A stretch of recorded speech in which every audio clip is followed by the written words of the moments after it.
Paz do Senhor.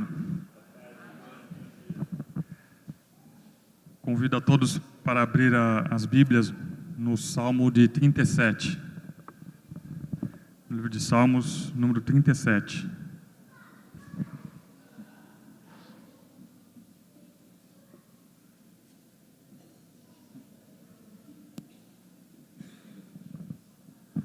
Amém? Vamos ler a palavra de Deus.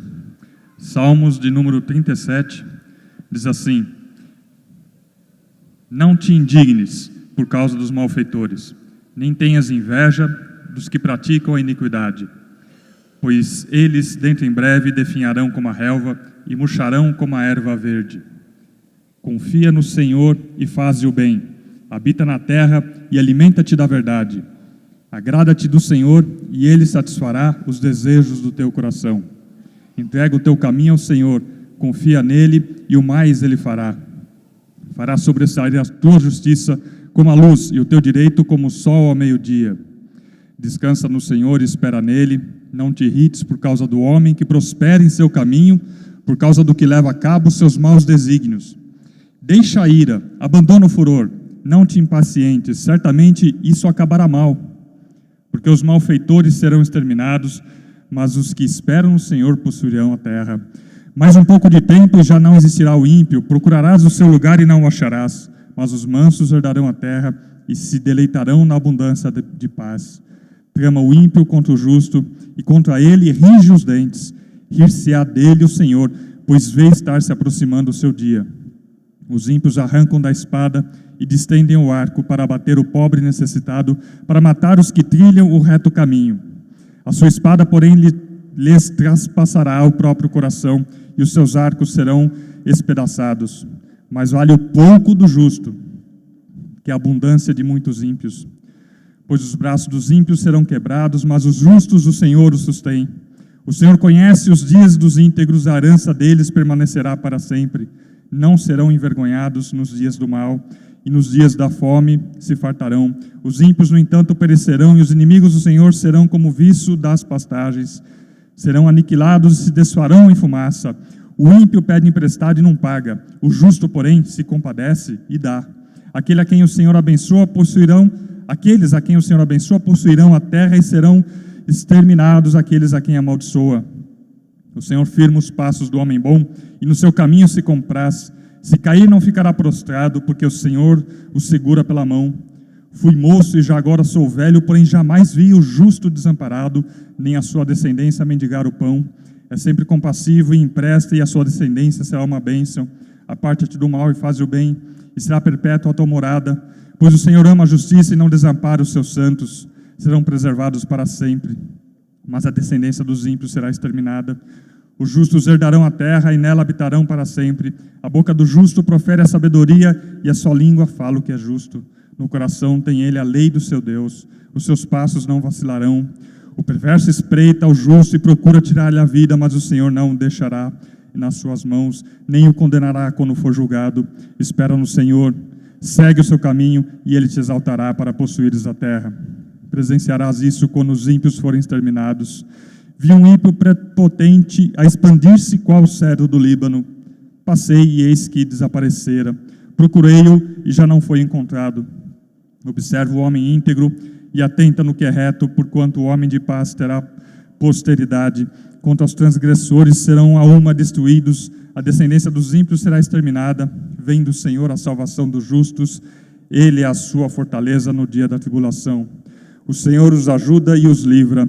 Livra-os dos ímpios e os salva, porque nele buscam refúgio. Amém. Vamos ter uma palavra de oração. Senhor, nosso Deus e Pai, louvado seja o teu santo nome. Obrigado pela oportunidade de estarmos na tua casa. Nesta hora, Pai, queremos meditar na tua palavra.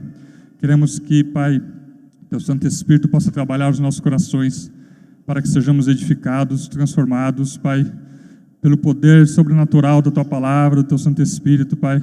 Que a tua palavra caia em terra fértil, Pai, que frutifique. Por isso, vem, Pai, ao nosso encontro, Pai, fala aos nossos corações, de acordo com a necessidade de cada um aqui, Pai, nessa manhã, Pai, que sejamos realmente transformados, Pai, que saímos daqui melhores do que entramos, Pai. Em nome de Jesus, Pai, clamamos a Ti nesse momento, Pai. se agrada de nós, Pai. Queremos ouvir a Tua voz, que é direção para nossas vidas, Pai. No nome precioso de Jesus. Amém.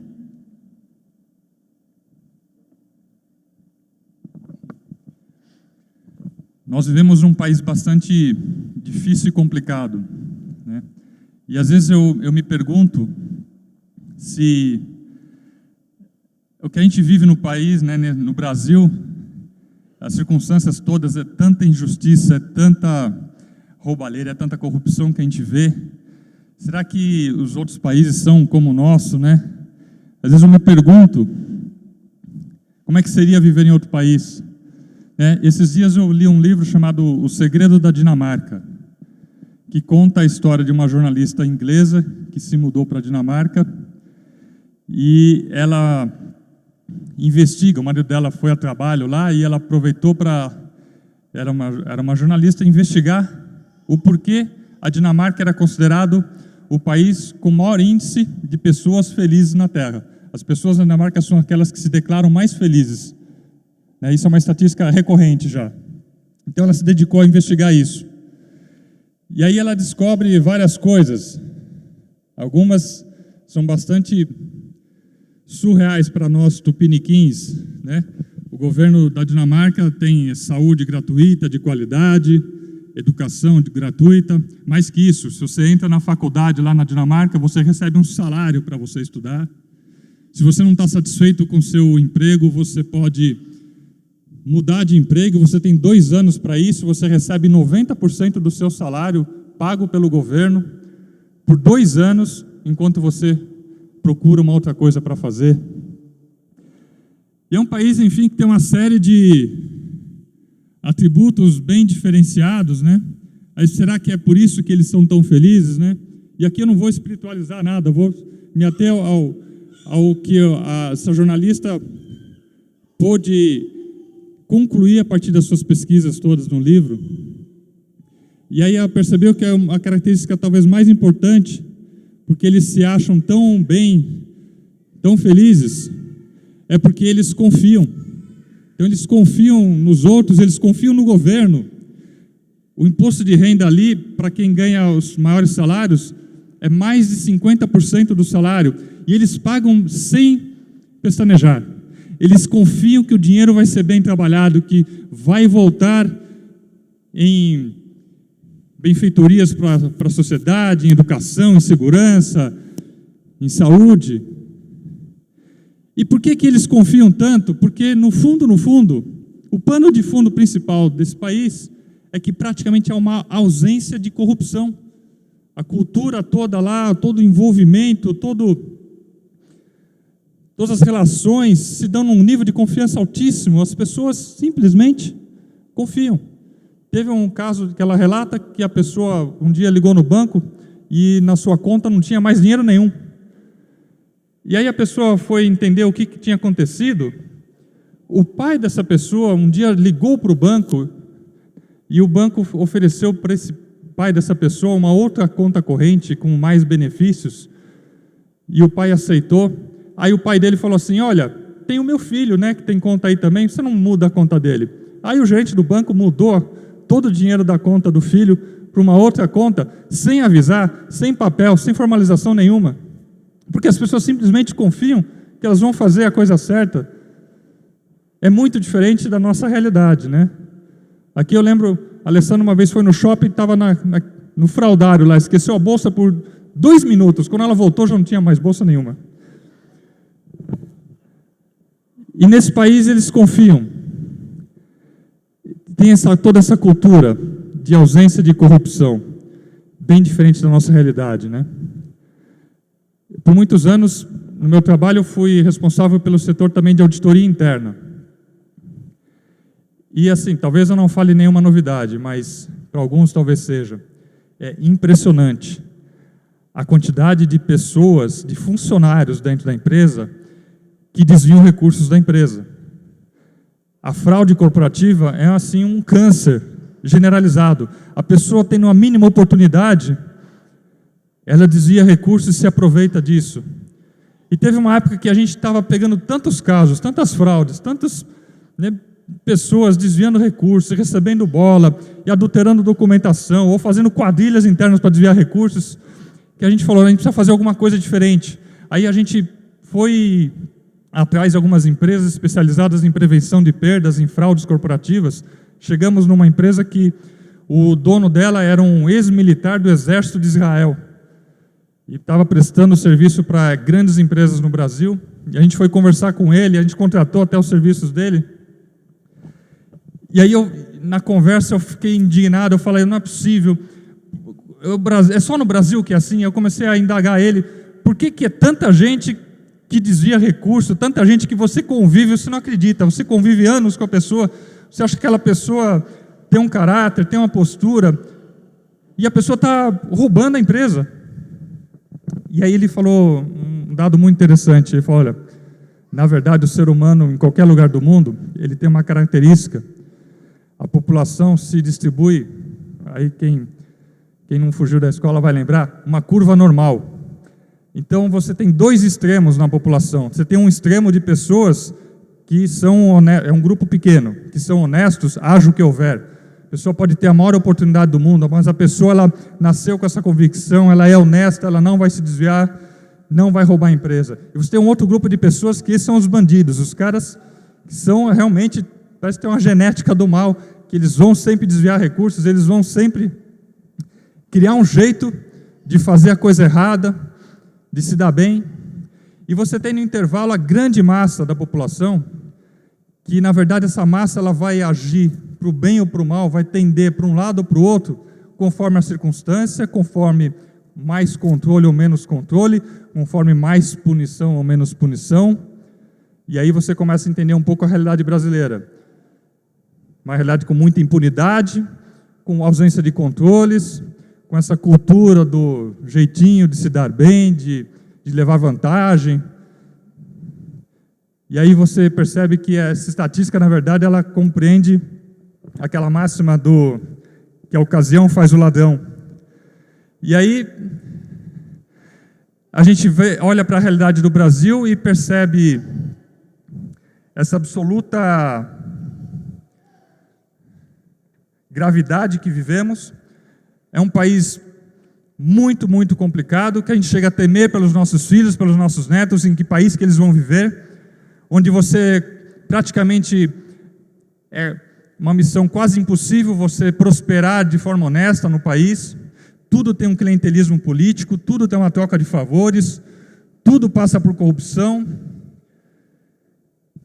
E a gente percebe que o Brasil sempre foi formado assim, né? Desde o Império. A primeira elite brasileira era formada de traficantes de escravos que davam dinheiro para o imperador, para a coroa, em troca de favores, em troca de títulos de nobreza. E assim foi se formando a cultura nacional, permeada por essa corrupção, por essa troca de favores. E é isso que a gente vê no Congresso brasileiro, é isso que a gente vê na nossa classe política, é isso que a gente vê em todas as esferas da administração pública do Brasil. E nesse contexto de tanta injustiça, de tanta corrupção, a gente lê o Salmo 37 e parece que o salmista, né, passou uns tempos no Brasil, leu os jornais aqui, porque ele está falando justamente da prosperidade dos ímpios, de como os perversos, muitas vezes a gente olha e parece que eles estão se dando bem, parece que está dando tudo certo para eles, e os honestos como é que ficam nessa história, e as pessoas que trabalham duro, que têm sinceridade no coração, que não desviam recursos, que não recebem bola nas empresas, como é que ficam essa história? E a gente vai vivendo nesse contexto, e a gente percebe que é muito natural a gente começar a se indignar, a gente começar a se revoltar, né? Como é que pode um governador do estado do Rio de Janeiro, o estado quebrado, não pagando salário para professores, para policial, onde o crime domina praticamente a cidade, e o governador do estado do Rio de Janeiro, só em joias, em dinheiro vivo, para a mulher dele, gastou 6 milhões de reais de dinheiro desviado. Não tem como a gente não se revoltar, é natural, é humano, é comum essa reação. Mas aí vamos ver o Salmo 37 e a gente percebe que ele traz ensinamentos preciosos para a gente, qual é a nossa postura nesses dias, o que a gente deve fazer, o que a gente deve reagir, como é que a gente deve encarar esse estado de coisas, né? Será que a gente tem que ter inveja dessas pessoas que andam com os carrões com dinheiro público desviado? Ou será que a gente tem que reagir? Será que a gente tem que pegar em armas? Qual é a nossa reação? Vamos ser passivos? Vamos nos indignar? Vamos fazer justiça com as próprias mãos? E o Salmo 37 traz alguns ensinamentos importantes. Nos versos 1, 7 e 8, vem as palavras que são naturais nesse estado de coisas: a indignação, inveja, irritação, ira, furor, impaciência. São reações naturais dado esse estado de coisas. Mas a gente observa aqui no Salmo 37 também grupo de atitudes que são as mais adequadas do ponto de vista divino para nossas vidas nesse cenário. Primeiro, a gente olha no verso 2, no verso 10, fala que dentro em breve eles definharão como a relva. No verso 10 fala que mais um pouco de tempo e já não existirá o ímpio. É um convite para a gente para olhar para frente. É um convite para a gente para não olhar na situação, não ter o foco na injustiça. Se a gente não se policiar, a gente passa o foco da nossa vida revoltado, amargurado, com as nossas energias focadas nisso, e a gente não avança para frente. O salmista nos convida a olhar para frente. Olha, isso vai passar um dia, essa injustiça vai passar. É um convite a olhar para frente. Eu tenho um caso na minha família muito próximo. Uma pequena empresa, só trabalhando parentes lá, né? E uma pessoa que era sobrinho do dono, trabalhou 25 anos junto, os últimos 15 pelo menos, comprovadamente roubando. Né? Isso que trabalhava todos os dias juntos. Sofriam as angústias de ter uma empresa no Brasil juntos, dia após dia, 25 anos. Passou os últimos 15 desviando recursos. E aí eu olho até hoje, isso já faz mais de 15 anos que isso aconteceu, que foi descoberto, a pessoa confessou e tudo mais. Mas tem uma outra pessoa dessa empresa que, até hoje, ela fica amargurada, porque ela não se conforma que esse outro parente roubou, desviou recursos, e ficava, não dei sorte na vida porque o cara me travou, ele me segurou, ele me roubou. Se não tivesse roubado, eu teria ido para frente com a empresa, teria prosperado. E a pessoa fica focada nisso, parece que aquela pessoa não sai do lugar. Né? Eu não sei qual a injustiça que talvez esteja te prendendo. Pode ser no trabalho, pode ter sido com um familiar, pode ter sido de várias formas, mas que a gente possa nessa manhã se libertar perante nosso Deus, que a gente possa dar um passo para frente, olhar para frente. É o convite de Deus nessa manhã, que a gente possa olhar para frente, não ter o foco na injustiça, não o foco no erro que aconteceu no passado, que a gente possa olhar adiante.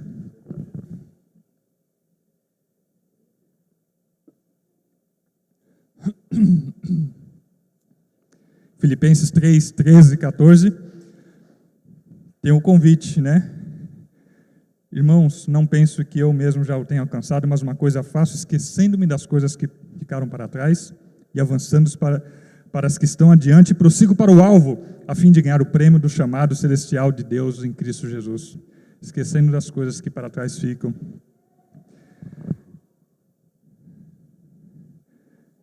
Dentro em breve definharão, diz a palavra de Deus. É uma questão de tempo, pode demorar mais tempo do que a gente imagina, mas é uma questão de tempo. Não sei se vocês conhecem a história de Voltaire, que foi um filósofo, pensador, iluminista, talvez a personalidade mais importante ou influente do século XVIII. Voltaire era um pensador ateu, e ele chegou a fazer algumas declarações. Ele falou que a Bíblia, num espaço de 100 anos, ia ser uma peça de museu, não ia ter mais Bíblia, que o cristianismo estava fadado a acabar.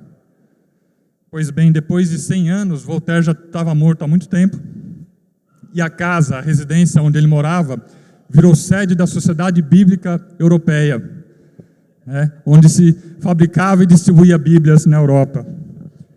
É uma questão de tempo, gente. Um outro convite da palavra de Deus fala sobre o nosso olhar também, nossa postura, olhar para cima. Se a gente vê dos versos 3 ao 7, fala em confiar, em entregar o caminho ao Senhor, em descansar e esperar nele. É você tirar o foco do problema e você olhar para cima. Vai te dar uma outra perspectiva, vai te dar uma outra noção você vai relativizar as coisas, você vai tirar o foco de olhar a injustiça e a perseguição. Precisamos entregar, confiar, entregar a nossa família, entregar a nossa carreira, entregar a nossa reputação, entregar o nosso nome nas mãos de Deus. Que por mais que venha uma injustiça que ataque tudo isso, Deus é poderoso para agir em nosso favor. Ele não vai nos abandonar.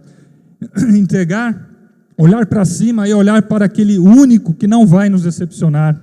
Como em Números 23 diz que Deus não é filho do homem, não é homem para que minta, nem filho do homem para que se arrependa. É o único que a gente pode realmente depositar nossa esperança. É nele que temos que confiar. Olhar para cima significa também a gente abrir os nossos olhos espirituais, como em 2 Reis 6. O profeta Eliseu pediu para que Deus abrisse os olhos espirituais do seu servo, para ele poder ver os cavalos, as carruagens celestiais que estavam em redor do exército inimigo. Sem olhar para cima, a gente não consegue abrir os nossos olhos espirituais, sem ter o nosso foco no Senhor, naquele que é o galardoador das nossas vidas. Então precisamos olhar para cima também. Um outro tipo de olhar, que a gente observa nos versos 3 e 27, fala sobre fazer o bem, sobre não fazer o mal, aparta-te do mal e faz o bem. É um convite de Deus para ter um olhar construtivo, um olhar que vai contra a lógica do mundo. A lógica do mundo é pagar o mal com o mal, é a gente se vingar, é a gente fazer a revanche, é a gente ficar nervoso e realmente revidar. Mas o convite de Deus é para a gente pagar o mal com o bem, como diz Paulo em Romanos 12, 21, não te deixes vencer do mal, mas vence o mal com o bem. Alguém te persegue no trabalho, abençoa essa pessoa, não responde na mesma moeda. O governo só rouba, só desvia recursos, não faz nada pelo social. Adianta sim eu fazer a minha parte, eu tentar fazer alguma coisa. Não posso falar, eu não vou fazer nada porque não faz diferença, porque o governo só rouba, o governo que devia estar fazendo, que devia estar ajudando o mais necessitado. Faz diferença sim. Você pode fazer diferença diante de Deus, na sociedade que você vive. Você pode fazer essa diferença se você quiser pagar o mal com o bem. Não interessa o que o governo está fazendo nesse sentido. Não é para a gente ficar alienado, mas é para a gente fazer a nossa parte diante de Deus, aquilo que é o que Deus pede para nossas vidas. Mais uma vez, Deus inverte a lógica humana. Em 1 Pedro 2, 20, diz assim que, pois que vantagem há em suportar açoites recebidos por terem cometido o mal, mas se vocês suportam sofrimento por terem feito o bem, isso é louvável diante de Deus. Jesus é o exemplo máximo que a gente cantou aqui. Jesus se esvaziou, Jesus não tinha pecado algum, Jesus morreu na cruz por mim e por você, pelos nossos pecados. Ele se esvaziou, ele suportou o mal em meu favor por amor. E a gente tem que seguir o exemplo dele, mesmo que aconteça o mal, mesmo que aconteça a injustiça, a gente precisa fazer o bem, a gente precisa revidar com outra moeda. E além desse olhar que a gente tem que ter para frente, para cima, um olhar construtivo, a gente precisa ter também algumas visões corretas nesse ambiente corrupto que a gente vive. Os versos 12 e 15 fala disso, que o ímpio está tramando contra o justo, mas Deus não está desamparando. Eu posso ser perseguido, mas não estou desamparado. Deus está no controle, Deus está olhando tudo, Deus está acima de tudo. Ele pode até demorar os nossos olhos, mas Ele vai intervir, Ele vai agir em nossas vidas. Então o verso 13 deixa muito claro que Deus está vendo tudo, Ele até ri do ímpio. A gente precisa confiar que realmente Deus está no controle. Você pode estar passando talvez por alguma situação de injustiça nesse momento na sua vida, no seu trabalho, na sua casa, no seu relacionamento, nas suas amizades, aonde quer que seja. O recado de Deus para os nossos corações é que Ele está no controle, Ele está vendo tudo. Ele não vai deixar isso ficar do jeito que está. Ele vai agir no momento dEle, da maneira dEle. Glória seja dada a Deus. Uma outra visão que eu tenho que ter é que eu posso ser considerado até pobre, eu posso ter pouco, mas a palavra de Deus diz assim, no verso 16, mas vale o pouco do justo que a abundância de muitos ímpios, porque é com paz, porque o dinheiro ganho de forma equivocada, de forma errada, ele vem com desgraça, ele não vem com paz. Uma hora ou outra vai ter a perda, vai ter a ruína, vai ter a desgraça. Mas aquele pouco do justo, pode ter pouco, pode ter muito, mas é com paz, é com alegria, é com harmonia no lar. E isso é só Deus que pode trazer para nossas vidas. Seja pouco, seja muito, a gente tem que estar nas mãos de Deus.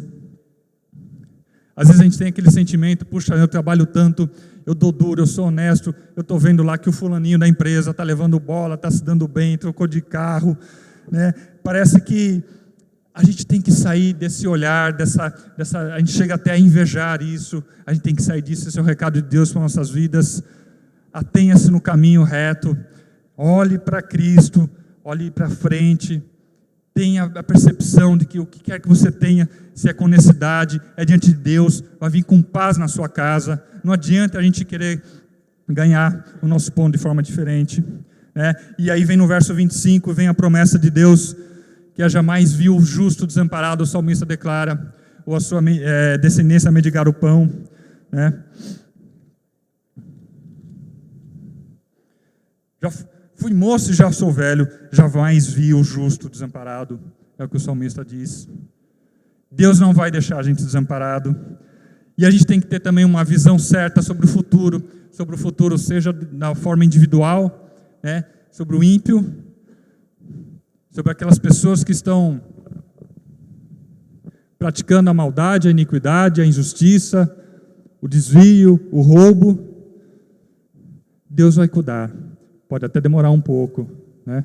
Como a gente viu essa semana que começou a mudar um pouco aqui, né? Essa geração ainda vai ver o Maluf e o Lula na cadeia, só não vai ver o Palmeiras campeão do mundo, né?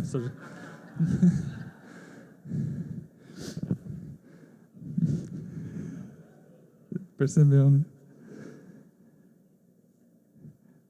Os versos 35 e 36 deixam claro: vi um ímpio prepotente a expandir-se qual cedro do Líbano, mas aí eu passei e eis que ele já desaparecera. O ímpio vai desaparecer, a sua iniquidade vai desaparecer, seja do ponto de vista individual, uma situação que Deus vai intervir nas nossas vidas, seja do ponto de vista escatológico. Um dia tudo isso vai acabar. A nossa esperança não está aqui nesse mundo. Como diz a palavra de Deus, se a nossa esperança fosse nesse mundo, a gente seria o mais digno de pena. A nossa esperança está numa pátria celestial, está em morar eternamente com Cristo. Como disse Pedro uma vez, Jesus viu que vários dos discípulos estavam abandonando ele, Jesus perguntou para os 12, então vocês também querem me abandonar? E Pedro pôde responder, para quem iremos nós? Só tu tens as palavras de vida eterna. Só Jesus tem as palavras de vida eterna. Essa é a nossa bendita esperança. Isso tudo vai passar um dia, a iniquidade, a injustiça. Vamos olhar para o autor e consumador da nossa fé, vamos ter a nossa visão em Cristo, vamos olhar para frente, vamos saber que nós não somos desse lugar, dessa terra, desse mundo. A nossa pátria é celestial.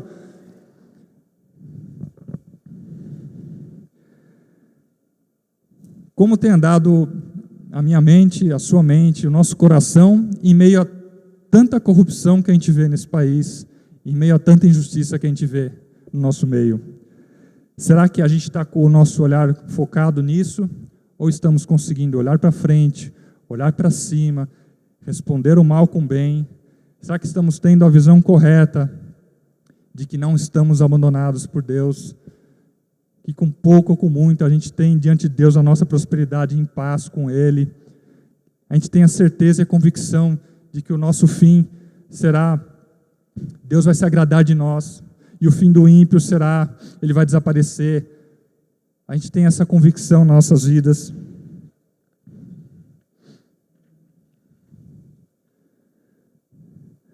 Que a gente possa, nessa manhã, refletir sobre isso, que a gente deixe de lado qualquer foco, qualquer mágoa, qualquer amargura. Isso realmente retém a pessoa de avançar, isso paralisa a pessoa de ir para frente, de arrumar soluções para a sua vida. Se ela fica revoltada e focada e pondo a sua energia toda naquela revolta, daquela injustiça que aconteceu, Deus quer te libertar disso nessa manhã. Deus quer nos libertar para que a gente possa ter o olhar fixo nele, né? Ter o olhar adiante, olhar para frente. Tem coisas grandes para fazer nas nossas vidas. O melhor de Deus está por vir na nossa vida. A gente tem que ter sempre essa confiança e essa certeza. Então o convite nessa manhã é para que a gente tire o foco nas injustiças, que a gente possa focar em Deus, que não nos desampara, por mais que estejamos passando por um momento de dificuldade, por um momento de injustiça, Ele não vai nos desamparar. Ele está ciente, Ele está declarando isso pela palavra dEle, Ele está vendo tudo, Ele se ri do ímpio, né? E Ele quer declarar isso para você e para mim nessa manhã. Tem grandes coisas para nossas vidas, que a gente possa tirar o foco total da injustiça, que a gente possa realmente se deixar toda a ansiedade, nossa revolta no altar dEle, possamos ter realmente a confiança plena no Senhor, na nossa salvação. Amém? Vamos orar, amém. Senhor, nosso Deus e Pai, louvado seja o Teu santo nome, Pai. Oh, Pai, obrigado pela Tua palavra, Pai, tão atual, Pai, escrito há tanto tempo, mas tão atual para a nossa realidade, a realidade do nosso país. São tantas injustiças realmente que vemos, Pai, que parece que há uma desesperança, Pai, no nosso coração. Mas o Senhor possa tirar isso dos nossos corações nesta hora, Pai, que possamos realmente confiar em Ti, olhar para Ti e saber que o Senhor está no controle de tudo, que possamos realmente responder o mal com o bem, Pai. Ajuda-nos a entender de que forma realmente podemos praticar isso nas nossas vidas, no nosso dia a dia, nossas relações. Ajuda-nos, Pai, ajuda o Teu povo, que possamos, Senhor, ter a confiança e certeza que o Senhor está olhando por nós, o Senhor não está nos desamparando, seja qual for a situação que estejamos passando, o Senhor está no controle, o Senhor tem todo o poder nas mãos para agir e intervir no momento que o Senhor aprover, Pai. Por isso queremos descansar em Ti, Pai, queremos confiar em Ti, queremos, Pai, declarar que só Tu és Deus nas nossas vidas, Pai. Queremos, Pai, nos lançar nas Tuas mãos nesta hora, Pai. Por isso vem em socorro do Teu povo nesta hora, no poderoso nome de Jesus, Pai, que Te pedimos e Te agradecemos, Senhor. Aleluia. Amém.